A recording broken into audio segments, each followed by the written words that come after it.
Jonah, I'm going to start with you as you're first to sit down. Take us quickly through JetEdge. How many aircraft do you have and where you operate from? We operate from Van Nuys Airport in Southern California, and we operate about 58 large cabin, ultra long range aircraft. How's business? Business is good. Good. We had a great 18, and we're bullish about 19.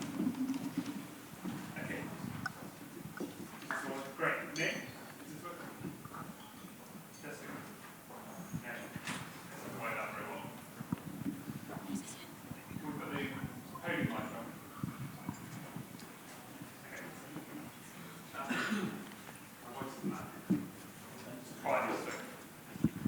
Okay, sorry about that.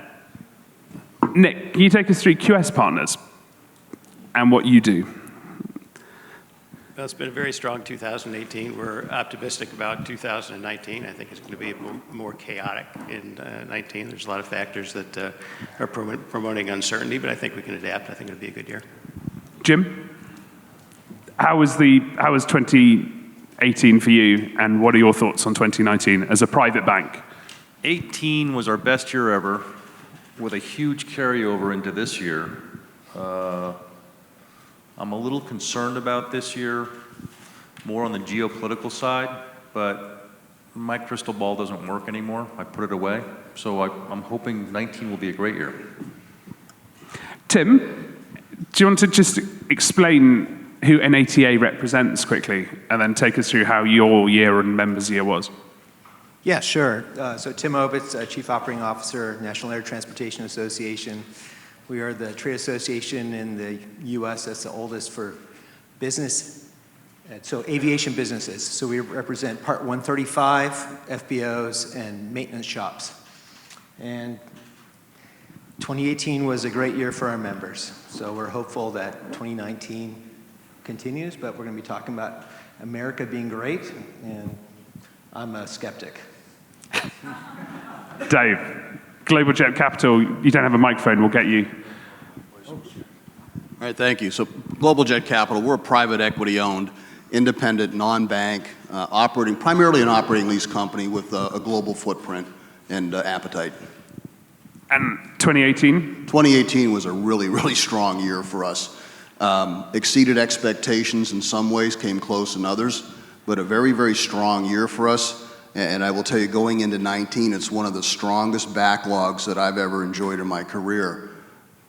Johnny? Johnny Foster, OGARAJETS. 2018 was a good year. I wouldn't say, like many of my contemporaries, that it was our best year ever. A lot of it revolved around being disciplined, both for ourselves and for our clients, and making smart choices around a shrinking supply of quality inventory. So both as we speculate as well as buy for our clients, being disciplined and looking at proper assets and so forth became a little bit more challenging as good supply began to dwindle. So, Johnny, would you agree that the US business aviation market was on fire last year? I would say that the business aviation market was very strong in 2018. Yep. And supply in that same sense, I think that the has been heightened in that quality supply has shrunk, and so that's given the sense of a maybe the on fire aspect to it, is that there was just less supply of really quality aircraft, and it did ring a sense of panic in the market. So it was a good year for brokers, good year for financiers, good year for FBOs. So who should you all thank for this, Nick? Who deserves the credit for making it a great year in business aviation in 2018? What was it? What changed? I don't know that there was a change specifically, but it's a culmination of factors that had to do with tax policy, a heightened awareness as to a shrinking supply and quality supply. You know, there's Steve's question earlier as to how many of the aircraft are going to become obsolete. I don't know that we'll see actually an obsolescence of inventory, but you know, that the end of this year we'll see a significant shrinking of true operational supply. And as we begin to see those numbers continue to creep down and down, I think that that will only continue to heighten the awareness that we need to move forward quickly. Dave, you've been in the market a long time. What clicked in 2018? Well, I think kind of like aviation incidences is never point to one factor that said that caused that to happen. So I agree with Johnny. There were a number of positive factors that came to confluence and really affected us. And I mean, in the States, we had, you know, the tax policy. Okay, quickly, for the European audience, take us through the tax policy. This is basically depreciation on, 100% depreciation on used and new jets. Well, I think tax policy was a big deal. 100% depreciation up front day one, offset by lower tax rates and loss of like-kind exchange. So those were positive, but also it had to do a lot more with perceived stability of the markets and the financial system and regulatory changes across the broader operating environment in the States. Jim, what would you pick on? I deal in the ultra high net worth space a majority of the time, and the rest of the time it's high net worth space. I think it's a confluence of factors. The equity markets were very strong and have remained strong. All the volatility is creeping in. The hedge fund and private equity funds have done very well. The individuals that I finance mix all these things together. Their real estate holdings are doing well. They feel good. And they're all aging. And they're sitting there saying, now it's time for me to do something. I want this. We always ask the question, want or need? And there's a bit of a need and more of a want. So people just want their airplanes now. And we're happy to oblige. I think the tax policy, I think it's too early to tell what it's really done. If you think about the bonus depreciation for high net worth individuals, some would say it's an audit flag for the IRS, the Revenue Service, to come in and look and start auditing, and how deep are they going to go? Some would say, I'm not afraid of that, and bring it on. But in any event, we're not going to see what the real aspect of that is until 2020, 21 maybe. Think about it. People that I deal with don't file their taxes until October of the following year. So those taxes go in, and then the audits will start 2 years later. So you just sort of stretch this thing out, and we'll see what happens. I know a number of high net worth individuals that are using 5-year makers depreciation because they're not chartering the planes, or they're even using straight line. They're being very conservative with it. So again, tax policy is interesting. It created quite a buzz, but in reality, did it create demand in my space? I'm not so sure.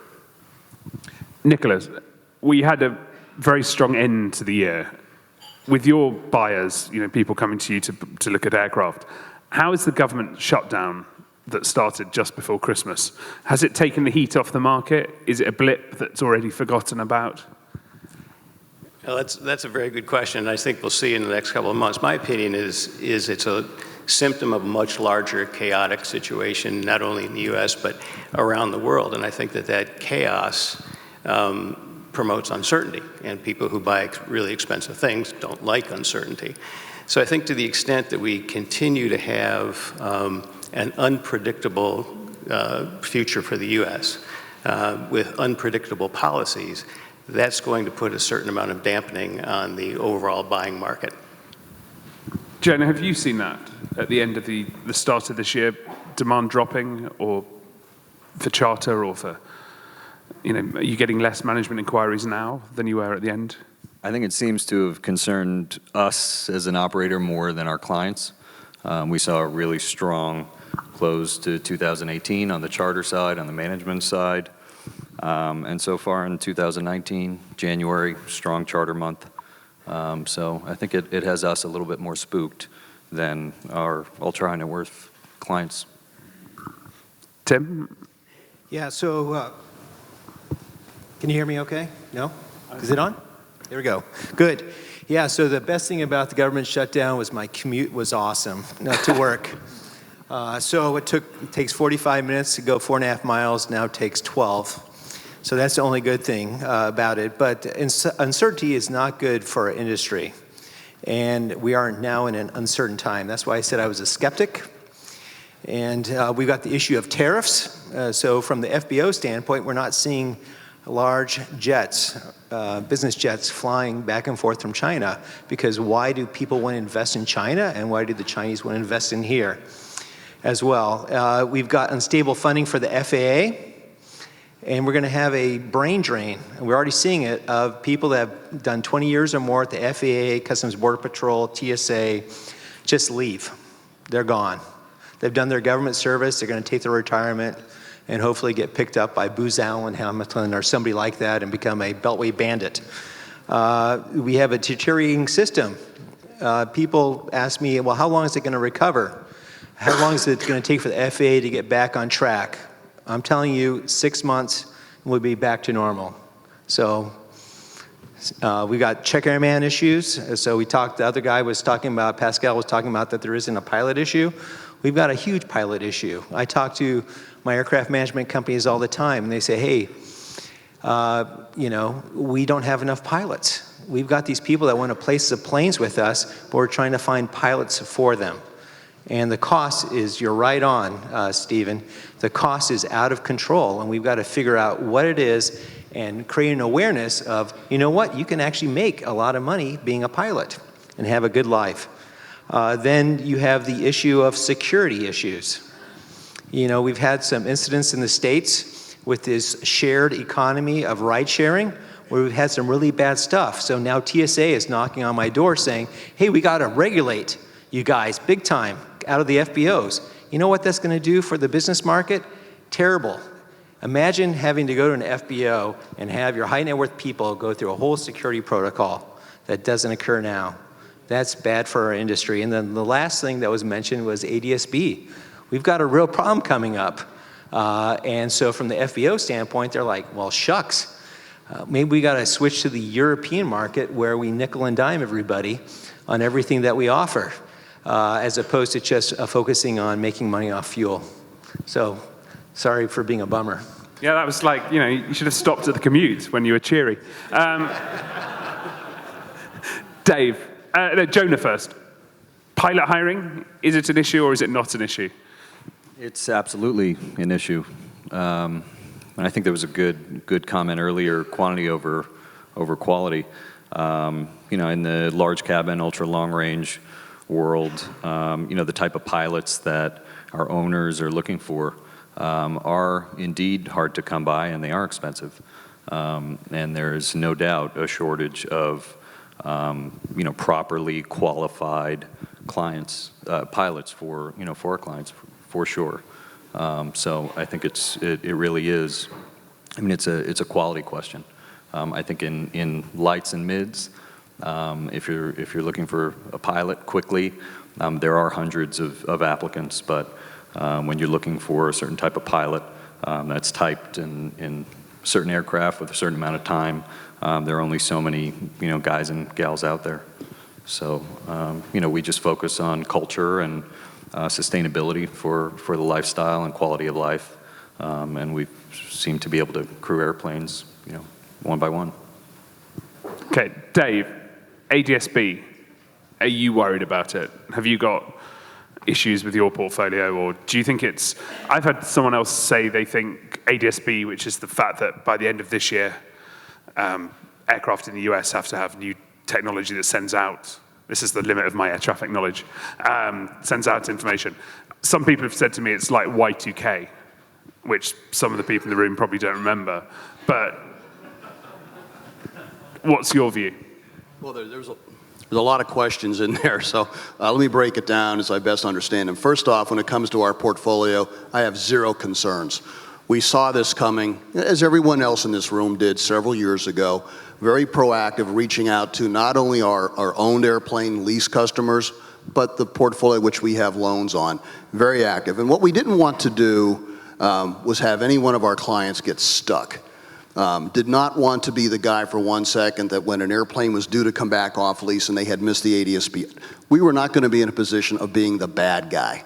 Right? So very active, every one of our lease airplanes, our owned airplanes, every one of our loaned airplanes, we have positive ADS-B confirmation out on every single one of them. So then you asked another question or something about... Do you remember I would say to me they think it's getting hyped, like do you remember the Millennium Bug? How we the world was going to end in December 1999, and people have, Nicholas remembers, people are overhyped. Nicholas, do you think it's being overhyped, the ADS-B, that, if you haven't got your aircraft ready, you just don't care, you're not going to fly it again? Well, if an airplane is grounded because it doesn't have ASB, that wasn't the reason. If an airplane's retired, it's not going to be the ADS-B that was the causal factor. It's going to be a lot of other things: age, engine overhauls, some major expense. ADS-B was just one of the priorities, and it was way down the line. People who want to continue to fly their airplane have seen this coming and made the appropriate adjustments. Jim, you've got some surprisingly old aircraft in your portfolio, haven't you? Are you worried about it? We do. We actually have a G3 with hush kits that was just had ADS be done to it by Gulfstream. It was interesting. We have 75 planes in our portfolio. 72 are compliant at this point. The other 3 are a question mark, and the owners are looking at saying, I'm done with that, and let's find something different. So we'll have to wait and see. Okay. Tim, you were heavily, and I know you don't want to answer, one of the David's opening session, they talked a lot about sustainability. You've been very involved in that. I was surprised that 12% of the audience agreed that it was a key issue. Do you think that will ever go up, or within the industry, is it always going to be a low number of people who are concerned about it? So I think it should be 100%. We're talking about preservation of assets. All these eVTOL guys. I was at your Revolution.Aero conference in San Francisco. There was 128 companies trying to create eVTOL. These guys are all pumped up. We have the safest system right now for business jets out there. Like David said, there are ways to fly where we actually have negative carbon because of the recycled nature. What a message for us to share and to preserve the assets. So as financiers, business jet owners, aircraft management companies out there in the audience, you should all be for this because this is your future and your livelihood. So we're hopeful to work together as an industry to convince, for example, in the US, to have sustainable alternative jet fuel to receive the same type of tax credits and incentives that biodiesel has. And so that's a huge hindrance for us right now. So we need to get together on this and be one, because it is a preservation of assets, most importantly, as well as, well, I shouldn't say most importantly the environment, and number 2 is the preservation of asset. So hopefully we can all sing Kumbaya together next year here. Jonah, as a California-based operator, do you find this as an issue? Does anyone ever raise the environment to you, your customers? Our customers do not raise the issue. I think people outside of the space, and I think friends of our customers, seem to raise the issue until they buy their own aircraft, and then the issue seems to go away a little bit. Any old school questions from the audience? Just if you're still trying to get into the Wi-Fi, it is Aruba, capital A, takes London, capital T, and London, capital L. Okay, any old school questions? Right, forecast. So how optimistic on a scale of 1 to 10 are you about 2019? 8.8. Nice, I like the exact. But we're generally very optimistic. I mean, I think there are, in the segment of the business that we're in, frequently overall challenges to the market don't necessarily mean that they're going to affect brokers and dealers negatively. I think it's going to be a very interesting year. I think many of my clients have postponed decisions, or at least not many, but several, because they're just unsure where the world economic picture is going to go. But we're overall optimistic, 8+. So you went for 8+. 8+. Johnny? I'm going to join in somewhere there in the 8s. Generally very optimistic for 2019. There are challenges within the market space, and again, I get back to the the idea of being disciplined, and it requires us to have good conversations and smart conversations with our clients around pricing strategies and being smart about how we price inventory, both from the resale perspective as well as how do we buy, and articulating and really trying to delineate a difference between price and value. We're heavy focused on value today. The consequences of a shrinking supply has meant that our lead times to purchasing when we're on the buy side of the equation typically are longer, and encouraging our clients to remain disciplined to the value and finding the right asset for the right dollars. Dave? I may be a little bit of a contrarian here. I'm a solid 9+. Nice. Really. And part of this has to do, obviously, we all know what the challenges are. Everyone in the room knows what they are, macro, some micro. But given where our company sits in perspective, we're still very much in growth mode, we're global, we're seeing lots of markets, and we have customers that have been with us for years that we are now working with on acquisitions of new airplanes. So it looks pretty good from my view right now. Should also point out Dave was an 8 in 2009. Tim? Yeah, so I've been like Mr. Debbie Downer so far. So despite the fact that we've had a lot of uncertainty, there still is a ton of money out there. And so I'm an 8 as well, despite the fact that, you know, making America great is trying to do the opposite. There still is money, and so that's going to fuel the economy. Jim? I'm in the high 8s. I get concerned about valuations on both the previously owned and where future values are going. And let's face it, future values aren't going up. So, Johnny, like you say, you got a value proposition on these planes. I think it depends which residual value forecast you use. Some of them are going up. Jim, so 2019 you're optimistic. You guys must be so excited because you only have to wait 1 year for your next election. Are you worried about 2020? Will the election stall activity, or are you just worried personally about all the television ads? That's a big question. 2020, I think, is going to be fascinating to see what happens. I think we're going to see a number of people enter the ring, so to speak. Where it winds up, I have no idea.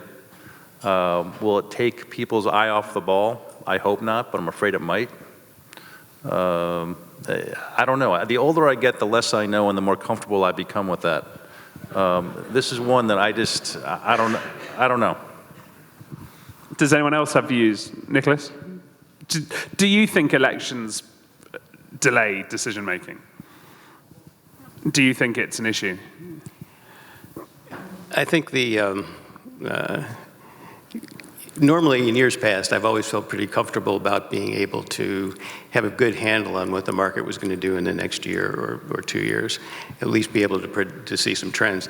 This year, I'm clueless. You know, it's just a big cloud out there because there's so much less predictability in the big drivers that will drive our economy and drive the U.S. and the world economy. And that kind of unpredictability in the U.S. that spreads around the world, and you notice all the chaos in the world, it's really hard to see where that goes, and I certainly can't do it. I think we're very good at reacting, but much worse than we ever have been at predicting.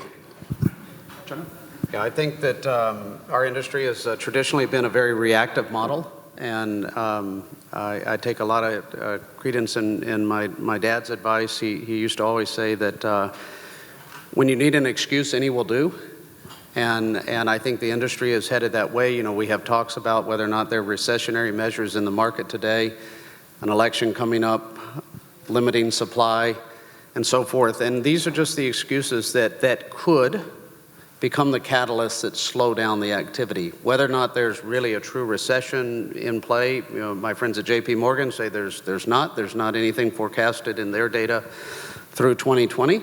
But you know, if you go back to the old school advice of Dad and understanding that if you need an excuse, any will do, that's all it takes for someone to slow down. And being in a reactionary market on the buying and selling side of pre-owned aircraft, I think that, you know, we could see slowdown in these measures just on the idea that people get uncomfortable. Tim? Yeah, so I'm a political wonk, sadly. So I would look at the Senate race. We have a check and balance right now between the two houses. And we've got a lot of socialists that call themselves Democrats that are now trying to put their hat in the ring. And they're fueled and supported by all these young people out there. And so that is a huge movement. And so if you had both the Senate move and the House stay the same and have a socialist in, holy cow. So it's going to be a very exciting year. It's like a made-for-TV movie, basically. I know, House of Cards is just so boring now. Yeah. Anyone else want to comment on politics? Dave, you run a global business. There's a clue in the name. Have you noticed the tariffs? Have you noticed that in your, you seeing less demand in Asia? Are you seeing increased demand, or is it too simplistic? If tariffs, must be me, my command of control over this mic. We haven't seen tariffs really begun to affect us yet. But what has been, albeit a lift for our enterprise, has been anticipation of those tariffs.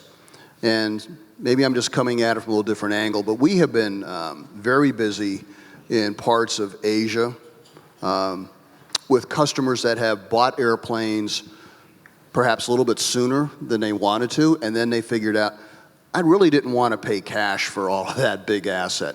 So now they go and look for a way to put that money to work in their enterprise, especially in some parts of the world where it's a little bit harder to extract money, like China, for example. If someone's got local currency and they want to convert it to dollars, there's a path to do that, but a bit problematic. But generally speaking, customers have been anticipating a problem that no one will really fully understand the extent of the implication, and it's been good for us. Jonah, have you noticed it with your flights? Are you doing less Asia? Tim mentioned this. Are you doing less flights to Asia than before? We're not. I mean, internationally, we still fly to Asia often.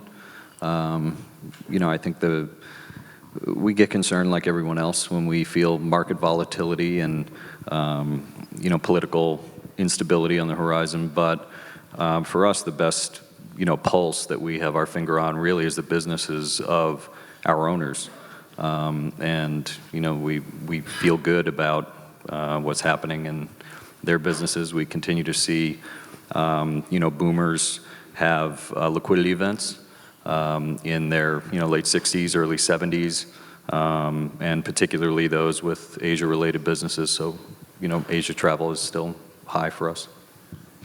Okay, I think Tim's lowered the mood beautifully. So let's end with a nice, uplifting, cheery thoughts. Tim, I'll give you a long time to come up with some. Jim, what's the best thing about your job? I love what I do. It's not even work in many senses. I drive across the Golden Gate Bridge every morning. I'm in San Francisco, and I look out and I go, some days I actually say, I can't believe I get paid to do this. Now, there's a couple nights every month I drive home going, oh, God, how is this going to work? But no, I mean, I think everybody on this panel and most people in this room, if not everyone, has a passion for this business, and you have to have it. If you don't have it, you shouldn't be in the business. Dave? I'm going to echo a lot of that same thing. When I look around this room, there's people that I have known for decades. I'm not quite sure how that happened, some of us before we were shaving almost. And it's really the personal relationships. And let's face it, this industry is incredible passion around it. There's a lot going on. But the relationships allow us to work through situations that invariably come up when there's a customer in the middle. So it's just been a lot of fun.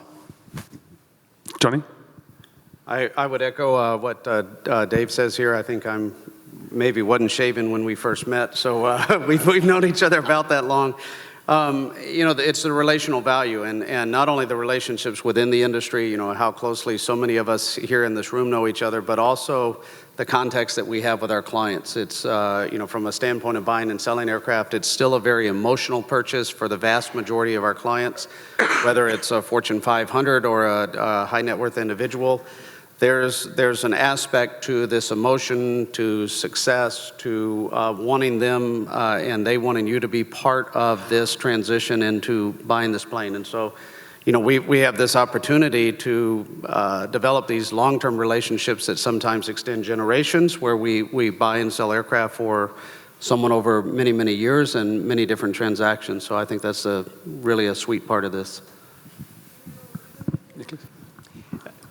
Probably, I think a lot of the same things, because those are the ties that all bind us to this industry. It's an incredibly resilient industry with a lot of really brilliant people of very high character.